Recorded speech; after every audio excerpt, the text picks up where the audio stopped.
En ce 1er mars 2023, la monnaie guinéenne a ses 63 ans. Elle avait été créée par le premier régime dans l'optique de la souveraineté monétaire. Du cili au franc guinéen actuel, cette monnaie a toujours connu de profondes mutations, mais elle a toujours été faible face aux devises. Le franc guinéen présente un taux d'inflation considérable depuis des décennies. Malgré des multiples réformes engagées, le BCRG n'a jusque-là pas réussi à rendre conforme cette monnaie avec les devises étrangères. Bon, en fait, depuis 1960, la monnaie guinéenne existe. La Guinée a eu une monnaie qu'on appelle franc guinéen. Donc, cette monnaie, quand même, depuis au temps immémoriaux de feu Sékou Touré, la monnaie avait une valeur, c'était cili. Et maintenant, avec franc guinéen, on a constaté un grand changement, c'est-à-dire la dévalorisation de la monnaie. Ça ne fait que rétrograder, on a constaté ça par rapport au temps de Sékou Touré. Parce que temps Sékou Touré, un cili est égal à $1, un cili est égal à €1. Mais actuellement, il y a un grand écart entre le dollar, euro et franc guinéen. Au premier régime, le cili avait de valeur. C'est une monnaie qui avait de valeur par rapport à la devise. Donc, quand il avait rendu l'âme, cette monnaie-là a été rejetée en créant maintenant le franc guinéen maintenant. Et c'est une monnaie qui se limite seulement en République de Guinée. En dehors de la Guinée, on ne peut pas utiliser cette monnaie. Constatons quand même l'argent guinéen n'a plus de valeur, franchement.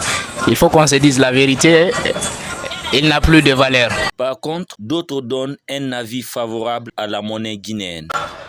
Bon, d'abord, c'est une fierté pour nous, c'est une fierté pour la Guinée d'avoir utilisé sa propre monnaie de l'indépendance jusqu'à aujourd'hui.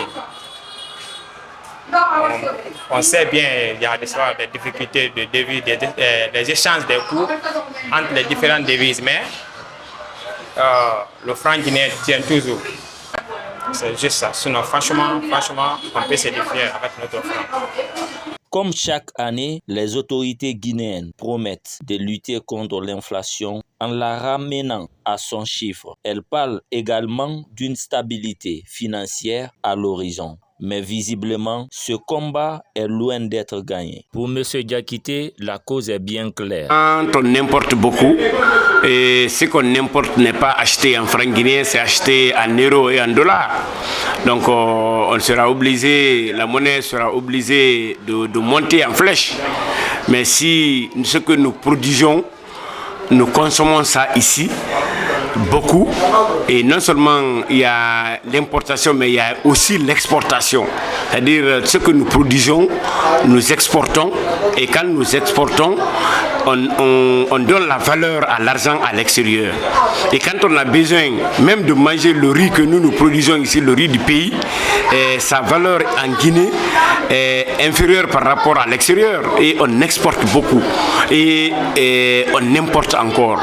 Donc s'il n'y a pas de stabilité entre ces deux, ou la supériorité de l'exportation ou l'importation par rapport à l'exportation, il n'y aura pas de stabilisation de la monnaie. La monnaie va toujours basculer d'un côté. Comme on le dit, aucun problème ne surgit sans solution. Alors, pour remédier à la dévaluation de la monnaie guinéenne, M. Diakité nous propose sa part des solutions. Pour remédier à tout ça, il faudra qu'on s'efforce et qu'on s'efforce de consommer ce que nous produisons.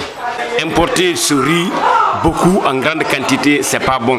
Et surtout, le conseil primordial que j'ai à donner, c'est la fabrication des pièces.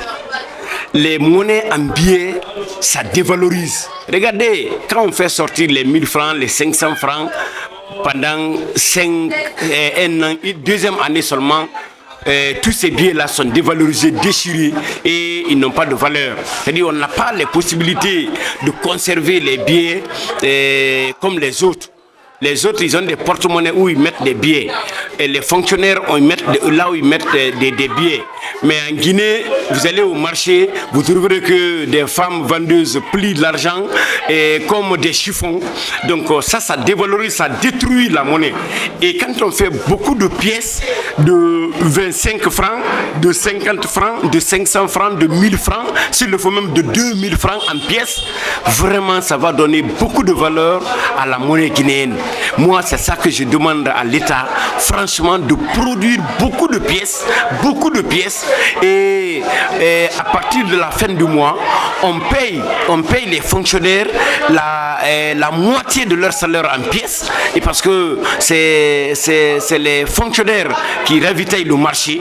Quand les fonctionnaires ne sont pas payés, et au marché ça pleure, partout ça pleure, parce que les 80% des fonctionnaires qui ravitaillent les marchés. Donc quand on fait beaucoup de pièces et on paye les fonctionnaires avec les pièces, on sera obligé d'utiliser les pièces, et les pièces sont mieux conservables par rapport aux billets.